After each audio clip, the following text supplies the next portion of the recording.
Hello बच्चों, आज हम कक्षा 9 भूगोल में चौथा पाठ जलवायु का है, ये पढ़ा रहे हैं। और अपने देश में जो जलवायु परिवर्तन होता है इसके विषय में बता रहे हैं कि जलवायु क्या है और इसका परिवर्तन किस प्रकार से होता है। सामान्य अर्थ में जलवायु किसी स्थान या क्षेत्र की विशेष प्राकृतिक स्थिति है जिसमें प्राणियों एवं पेड़ पौधों का विकास होता है। दूसरे शब्दों हम यह कह सकते हैं सर्दी और गर्मी सूचित करने वाली प्राकृतिक दशा है जिसका अवश्यंभावी प्रभाव जीवों एवं वनस्पतियों पर भी पड़ता है। भूगोल विषय की दृष्टि से जलवायु का विशिष्ट अर्थ है उसके अनुसार किसी क्षेत्र में लंबी समय अवधि, यह अवधि कम से कम 30 वर्ष या इससे भी अधिक हो सकती है। यह मौसम की अवस्थाओं तथा विशिष्टताओं का संपूर्ण योग जलवायु कहलाता है। मौसम क्या है? मौसम एक विशेष समय में एक क्षेत्र के वायुमंडल की अवस्था को बताया गया है। औसतन वायुमंडलीय अवस्था के आधार पर वर्ष को ग्रीष्म, शीत, वर्षा ऋतु में विभाजित किया गया है। भारत की जलवायु को मानसूनी जलवायु कहा जाता है। एशिया में इस प्रकार की जलवायु मूलतः दक्षिण तथा दक्षिण पूर्वी एशिया में पाई जाती है। भारत की जलवायु की विभिन्नताएं। भारत एक विशाल देश है, क्षेत्र है। संपूर्ण क्षेत्र में जलवायवीय दशाएं एक समान नहीं होती। एक क्षेत्र की जलवायु युक्त दशाएं दूसरे क्षेत्र से भिन्न होती हैं। इस भिन्नता के लिए विभिन्न जलवायु कारक उत्तरदायी होते हैं। इसमें तापमान और वर्षण महत्वपूर्ण भूमिका का निर्वहन करते हैं, जिसका विवरण निम्नलिखित है। तापमान, जैसे भारत के कुछ राज्य ऐसे हैं जिसमें ऋतु के समान होने पर भी तापमान के अंतर होता है। जैसे गर्मियों में राजस्थान के कुछ मरुस्थलीय हिस्सों का तापमान 50 डिग्री सेंटीग्रेड तक पहुंच जाता है, जबकि उत्तरी राज्य जम्मू कश्मीर के पहलगाम के तापमान लगभग 20% ऐसे हैं। इस प्रकार सर्दियों में जम्मू कश्मीर के क्षेत्र में रात के समय वक्त तापमान 45 डिग्री सेंटीग्रेड तक पहुंच जाता है। वहीं सुदूर दक्षिण राज्य केरल के तिरुवल्लमपुरम में तापमान 22 डिग्री सेंटीग्रेड हो जाता है। तापमान की प्रादेशिक भिन्नता अतिरिक्त कुछ क्षेत्रों में रात और दिन के तापमान में भी बहुत अधिक अंतर पाया जाता है। थार यानी मरुस्थल में दिन का तापमान 50 डिग्री सेंटीग्रेड और रात का 15 डिग्री सेंटीग्रेड से नीचे हो जाता है, जबकि केरल या अंडमान निकोबार के में दिन व रात का तापमान लगभग समान रहता है। तो सामान्य तटीय क्षेत्रों में तापमान के अंतर कम पाया जाता है, जबकि देश के आंतरिक भागों में दिन व रात का तापमांतर अधिक होता है। इसी प्रकार वर्षण के रूप में एक प्रकार ही नहीं बल्कि इसकी मात्रा और ऋतु के विवरण में प्रादेशिक अंतर पाया जाता है। हिमालयी क्षेत्र में वर्षण अधिकारिक से हिम के रूप में तथा देश के अन्य भागों में यह वर्षा के रूप में होता है। वार्षिक वर्षण में भिन्नता मेघालय में 400 सेंटीमीटर, जबकि लद्दाख और पश्चिमी राजस्थान में 10 सेंटीमीटर से भी कम होती है। देश के अधिकांश हिस्सों में जून में सितंबर माह में वर्षा होती है, लेकिन तमिलनाडु तट पर अधिकांश वर्षा अक्टूबर और नवंबर में होती है। उत्तरी मैदान में वर्षा की मात्रा सामान्यतः रूप से पूर्व से पश्चिम की ओर रहती है। अब राजस्थान में घरों की दीवार मोटी तथा छत चपटी क्यों होती है? ये एक कारण है। इसको बताना है कि मरुस्थल क्षेत्र होने के कारण ऋतु में तापमान बहुत कम तथा ग्रीष्म ऋतु में बहुत अधिक होता है। शीत ऋतु में अधिक ठंड होने के बाद भी अंदर का तापमान सामान्य बना रहता है। ठीक इसी तरह गर्मियों में अधिक तापमान होने के कारण मोटी दीवारें अधिक गर्म नहीं हो पाती और बाहर की गर्मी घर के अंदर नहीं पहुंच पाती, जिससे घर के अंदर का तापमान सामान्य बना रहता है। चपटी छतों का निर्माण राजस्थान में आने वाली धूल भरी रेतीली आंधी से बचाव के लिए किया जाता है। ऐसे इस प्रकार के कई प्रश्न हैं जिनको हमें अपने आप देखना चाहिए, और इस शॉर्ट क्वेश्चन जो हैं ये आते रहते हैं। इन प्रश्नों को आप अपने तरीके से अपने मॉडल पेपर लीजिए, उनमें देखते रहना चाहिए। तो इससे आगे जो है अभी हम करा रहे हैं जलवायु नियंत्रण। जलवायु नियंत्रण क्या है? जलवायु नियंत्रण किसी भी क्षेत्र की जलवायु को नियंत्रित करने के लिए निम्नलिखित कारक महत्वपूर्ण होते हैं, जैसे अक्षांश, ऊंचाई, वायुदाब, पवन तंत्र, समुद्र से दूरी, महासागरीय धाराएं, उच्चावच लक्षण। ठीक है, तो ये होते हैं। जैसे इसमें बताया गया अक्षांश, पृथ्वी पर पश्चिम से पूर्व की ओर खींची गई काल्पनिक रेखा अक्षांश कहलाती है। पृथ्वी चपटी और अंडाकार रूप में है, फलस्वरूप इसे प्राप्त होने वाली ऊर्जा की मात्रा अक्षांशों के अनुसार अलग अलग होती है। ऐसी दशा में तापमान विस्तृत वृत्त से ध्रुव की ओर घटता जाता है। ऊंचाई, पृथ्वी की सतह से ऊंचाई की ओर जाने वाली वायुमंडलीय सघनता कम होने के साथ साथ तापमान भी कम होता है और इसी कारण पहाड़ियाँ गर्मी के मौसम में ठंडी होती है। वायुदाब, पवन तंत्र, किसी क्षेत्र का वायुदाब एक पवन तंत्र स्थान विशेष के अक्षांश और ऊंचाई पर निर्भर करता है। यह वहाँ के तापमान एवं वर्षा के वितरण को भी प्रभावित करता है। समुद्र से दूरी, समुद्र का जलवायु पर समकारी प्रभाव होता है। समुद्र से दूरी बढ़ने पर यह एक प्रभाव कम होता है और लोग विषय मौसम का अनुभव करते हैं। इसमें महाद्वीपीय अवस्था कहते हैं। इस अवस्था में मौसम गर्मी में बहुत अधिक गर्म, ठंड में बहुत अधिक ठंडा रहता है। महासागरीय धाराएं, महासागरीय धाराएं समुद्र से तट की ओर चलने वाली हवाओं के साथ तटीय क्षेत्रों की जलवायु को प्रभावित करती हैं। उदाहरण, कोई तटीय क्षेत्र जहाँ गर्म ठंडी जलवायु जलधाराएँ बहती हैं और वायु की दिशा समुद्र तट की ओर हो, तब वह तट गर्म या ठंडा हो जाएगा। उच्चावच लक्षण, यह भी जलवायु का अत्यंत महत्वपूर्ण निर्णायक तत्व है। ऊंचे पर्वत ठंडी गर्म वायु को अवरोधित करते हैं। उच्चावण वर्षा लाने वाली वायु को रोकने के साथ उत्तर क्षेत्र में वर्षा का कारक भी बन जाती हैं। पर्वतों के पवनाभिमुख ढाल तुलनात्मक रूप से सूखे रहते हैं। भारत की जलवायु, भारत की जलवायु मानसूनी पवनों से प्रभावित होती है। यह मानसूनी वर्षा निर्भर करती है। भारतीय जलवायु को मानसूनी जलवायु कहा जाता है। जलवायु विभिन्न कारकों से प्रभावित होती है और इनको प्रभावित करने वाले कारक निम्नलिखित होते हैं, अभी जो हमने आपको बता दिए हैं। तो इस प्रकार से इसमें जो अभी बताए गए हैं उसमें धरातल का प्रभाव भी है।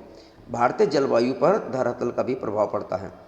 पर्वतों के समूह ढाल होने के कारण पश्चिमी घाट एवं असम से अधिक वर्षा होती है, लेकिन दक्षिण वृष्टि छाया में रहने के कारण शुष्क हो जाते हैं। अरावली पर्वत मानसूनी पवनों के समानांतर अवस्थित होने के कारण मानसूनी पवनों को रोक नहीं पाते और जिसके कारण राजस्थान में बहुत कम वर्षा होती है। इस प्रकार भारत का धरातल यहाँ के तापमान तथा वायु तथा वर्षा के नियंत्रण करता है।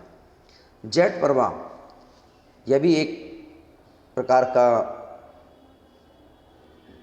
वो है, इसमें जेट प्रवाह होता है।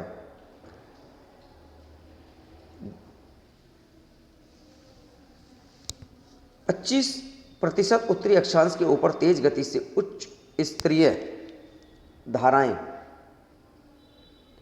जो कि बहती हैं, जेट प्रवाह कहा जाता है। जेट प्रवाह भारतीय मौसम तंत्र पर कई प्रकार से प्रभाव डालते हैं। संभवतः मानसून विस्फोट हेतु भी ही जेट पवनें उत्तरदायी होती हैं। जेट पवनों का प्रभाव और बादलों को वर्षण के लिए बाध्य करता है। जेट धारा एक संकरी पट्टी में स्थित क्षोभ मंडल से अत्यधिक ऊंचाई 1200 मीटर से अधिक होती है, जिन्हें पश्चिमी जेट धारा भी कहते हैं। एल नीनो पूरे विश्व को प्रभावित करने वाली एक ऐसी मौसमी घटना है। भारत की मानसूनी जलवायु भी इस घटना से प्रभावित होती है। इस घटना से पूर्वी प्रशांत महासागर के पेरू तट पर गर्म धारा प्रकट होती हैं, जिसका प्रभाव हिंद महासागर पर पड़ता है। इससे भारतीय उपमहाद्वीप में उच्च वायुदाब उत्पन्न होता है, जिससे भारत में न्यून वर्षा का आंकलन स्थिति बन जाती है। भारतीय मानसून, इसमें अभी चित्र दिखाए गए हैं, 2 चित्र हैं। इन चित्रों में दिखाया गया है कि भारतीय उपमहाद्वीप में जनवरी में मौसम कैसा रहता है, ऊपर वाले चित्र में। भारतीय उपमहाद्वीप में जून में मौसम की स्थिति किस प्रकार की है, ये दोनों इसमें दिखाए गए हैं। तो इसके बाद भारतीय मानसून देखेंगे कि भारतीय मानसून किस प्रकार का होता है। भारतीय मानसून भारतीय जलवायु मानसूनी पवनों से बहुत अधिक प्रभावित होती है।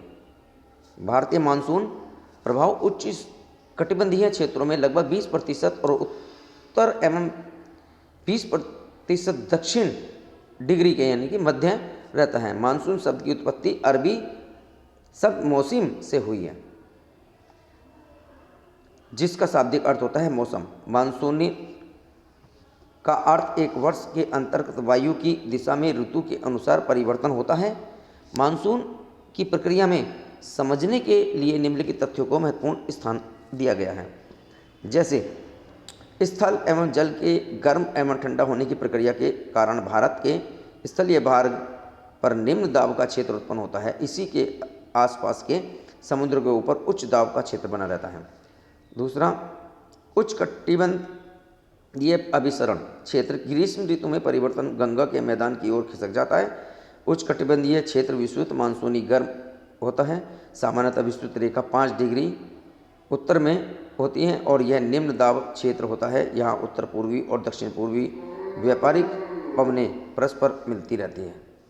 मेडागास्कर हिंद महासागर में अवस्थित है। इसके पूर्व में लगभग 20 डिग्री दक्षिण अक्षांश के रूप में उच्च दाब का क्षेत्र होता है। यह भारतीय मानसून को प्रभावित करता है। ग्रीष्म ऋतु में तिब्बत का पठार अत्यधिक गर्म हो जाता है, जिसके कारण पठार के ऊपरी भाग के समुद्र तल में 9 किलोमीटर की ऊंचाई पर तीव्र ऊर्ध्वाधर धारा का निर्माण होता है। ग्रीष्म में हिमालय के उत्तरी हिस्से पर पश्चिम जेट धाराओं का प्रभाव होता है। इसी समय भारतीय प्रायद्वीप के ऊपर भी पूर्वी जेट की धाराओं का प्रभाव होता रहता है। तो इस प्रकार से ये मानसून की स्थिति रहती है। इसके बाद हमारी आती हैं ऋतुएं। मानसूनी जलवायु में विशिष्टता और मौसमी प्रतिरूप किसी स्थानीय भौगोलिक प्रदेश के मौसम के तत्वों का तापमान, वर्षा और उसकी आर्द्रता, वायुमंडलीय दाब में किसी तत्व का प्रधानता कई महीनों तक रहती हैं। इसी के आधार पर हम ऋतुओं का निर्धारण भी करते हैं। शीत ऋतु जैसे इस समय चल रही है भारत में, उत्तर भारत में, कि उत्तर भारत में शीत ऋतु का समय मध्य नवंबर से जनवरी तक माह के बीच होता है। भारत के उत्तरी भाग में दिसंबर एवं जनवरी सर्वाधिक सर्दियों वाले महीने होते हैं। दक्षिण भारत के उत्तर भारत की ओर बढ़ने पर तापमान घटता चला जाता है। पूर्वी तट पर स्थित चेन्नई का औसत तापमान 24 डिग्री और 25 डिग्री सेंटीग्रेड के मध्य होता है, जबकि उत्तरी मैदान का औसत तापमान 10 डिग्री और 15 डिग्री सेंटीग्रेड के मध्य होता है। दिन गर्म और रातें ठंडी। शीत ऋतु में उत्तरी भाग में पाला तथा हिमालय के ऊपर ढालों पर हिमपात की स्थिति बनी रहती है। शीत ऋतु में देश में उत्तर पूर्वी व्यापारिक पवनें प्रवाहित होती हैं। ये स्थल समुद्र की ओर बहती हैं, जिसके फलस्वरूप देश के अधिकांश भाग में शुष्क मौसम होता है। तमिलनाडु के तट पर वर्षा का कारण यही व्यापारिक पवनें, जिसकी दिशा समुद्र के स्थल की ओर होती हैं। देश के उत्तरी हिस्से में कमजोर उच्च दाब का क्षेत्र बन जाता है। इसमें हल्की पवनें उच्च अक्ष से प्रभावित होकर पश्चिम तथा उत्तर पश्चिम में गंगा घाटी में बहती हैं। सामान्यतः रूप से शीतकाल में आसमान साफ, तापमान व आर्द्रता कम, पवनें शिथिल परिवर्तित होती रहती हैं। चक्रवाती विक्षोभ शीत उत्तरी मैदान का एक विशेष लक्षण होता है। तो ग्रीष्म ऋतु में सूर्य की उत्तर दिशा में आभासी गति होती है। सूर्य की उत्तर दिशा में आभासीय गति होती है। इसमें उत्तर दिशा में आभासी गति, ऐसी स्थिति में भूमंडलीय ताप की पट्टी उत्तर की ओर खिसक जाती है और भारत में ग्रीष्म ऋतु का समय मार्च से मई के महीने तक होता है। ग्रीष्म ऋतु में देश के उत्तरी हिस्से में तापमान में वृद्धि और वायुदाब में कमी आती है। मई के अंत में उत्तर पश्चिम में थार के रेगिस्तान से लेकर पटना तथा छोटानपुर नागपुर पठार तक एक न्यून दाब का लंबा क्षेत्र उत्पन्न होता रहता है, जिसके फलस्वरूप इस गर्त के चारों ओर पवन परिसंरचना आरंभ होती है। लू ग्रीष्मकाल का एक प्रभावी लक्षण है। यह धूल भरी गर्म तथा शुष्क पवन है। भारत के उत्तर पश्चिम क्षेत्रों में दिन के समय लू हवाएं चलती हैं। उत्तरी भारत में मई महीने में सामान्यतः धूल भरी आंधियाँ चलती हैं। ये अस्थायी रूप से आरामदायक भी होती हैं, क्योंकि इसके माध्यम से तापमान में गिरावट और हल्की वर्षा भी होती रहती है। कभी कभी तेज हवाएं गरज के साथ मूसलाधार वर्षा भी होती है। इसके प्राय हिमवृष्टि भी होती है। बैसाख महीने में होने के कारण पश्चिम बंगाल में इसे काल बैसाखी कहा जाता है। दक्षिण भारत के कर्नाटक और केरल राज्य में ग्रीष्म ऋतु के अंत में सामान्यतः मानसूनी वर्षा होती है, जिससे आम जल्दी पक जाते हैं और इसके कारण आम्र वर्षा भी इसे कहा जाता है। वर्षा का ऋतु का तापमान मानसून का आगमन भी होता है।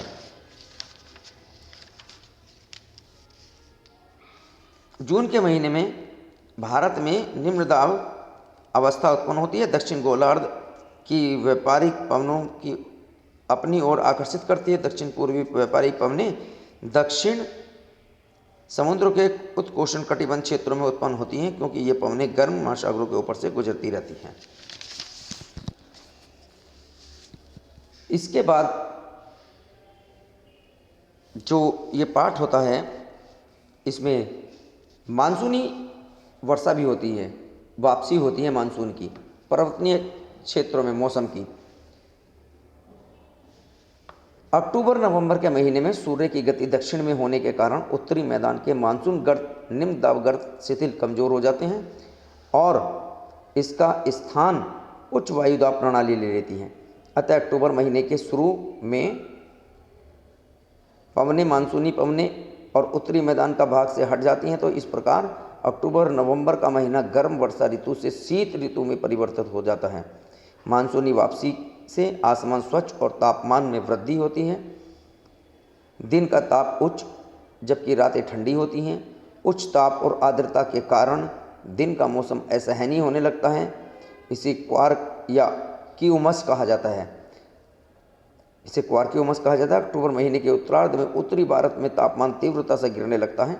नवंबर महीने के शुरू में उत्तर पश्चिम भारत के ऊपर दाब वाली अवस्था बंगाल की खाड़ी पर स्थानांतरित होती है और यह स्थानांतरण चक्रवर्ती निम्न दाब से संबंधित होता है, जो कि अंडमान सागर के ऊपर उत्पन्न होता है। और ये चक्रवात सामान्यतः भारत के पूर्वी तट के पार करते हैं, जिसके कारण एक व्यापक और भारी वर्षा होती है। ये उष्ण कटिबंध चक्रवात प्राय विनाशकारी होते हैं। गोदावरी, कृष्णा, कावेरी नदियों की सघन जनसंख्या वाले डेल्टा प्रदेशों में प्राय चक्रवात आते रहते हैं, जिसके कारण बड़े पैमाने पर जान एवं माल की क्षति होती है। कभी कभी ये चक्रवात उड़ीसा, पश्चिम बंगाल के तटीय क्षेत्रों में पहुंच जाते हैं और कोरोमंडल तक अधिकतर वर्षा इन्हीं चक्रवातों और आपदाओं के कारण होती रहती है। तो इसके साथ ये पाठ आपका पूर्ण होता है जलवायु का। इसमें कुछ प्रश्न दिए गए हैं, इन प्रश्नों को आप करेंगे, जो ये एनसीईआरटी जोन्स में दिए गए हैं, इन प्रश्नों को करेंगे। इन प्रश्नों के आंसर भी इसमें दिए गए हैं, ये आप प्रश्न करेंगे। इसके अलावा कुछ शॉर्ट टाइप के क्वेश्चन भी दिए गए हैं, जैसे लघु उत्तरीय प्रश्न जो हैं वो भी दिए गए हैं, इनको भी आप करेंगे। इसमें कुछ प्रश्न जैसे जेट धाराएं क्या हैं, अति लघु प्रश्न है ये। मानसून क्या है, ये इस पाठ के जो अभी हमने पढ़ाया उसमें सब आया है। जैसे लू शब्द क्या है, मानसूनी वर्षा की 2 विशेषताएं लिखिए। तो ये सारी चीज़ें इस पाठ में आपको मिलेंगी अति लघु उत्तरीय प्रश्न में। तो इन प्रश्नों के आंसर करेंगे। बहुविकल्पीय प्रश्न भी हैं इसमें, और बहुविकल्पीय प्रश्न आप इस प्रकार से ये सब के आंसर इसमें दिए गए हैं। इन सब के आंसर आप पढ़ लेंगे, पढ़ने से आपको याद हो जाएगा, और फिर इनके कुछ प्रश्न अपनी कॉपी में भी करें, जिससे अपने ग्रुप में सेंड करें। इससे ये पता लगता है कि आप काम कर रहे हैं, और अन्यथा हमें कैसा पता लगेगा आप काम नहीं कर रहे हैं। तो आज का पाठ ये पूरा होता है, आपका कोर्स भी पूरा होता है। चारों विषय हमने इसमें अर्थशास्त्र, नागरिक शास्त्र, भूगोल, इतिहास सभी आपके कोर्स से संबंधित पढ़ा दिया है। तो इन प्रश्नों को अच्छे से परीक्षा की तैयारी कीजिए और आगे का काम देखेंगे। धन्यवाद।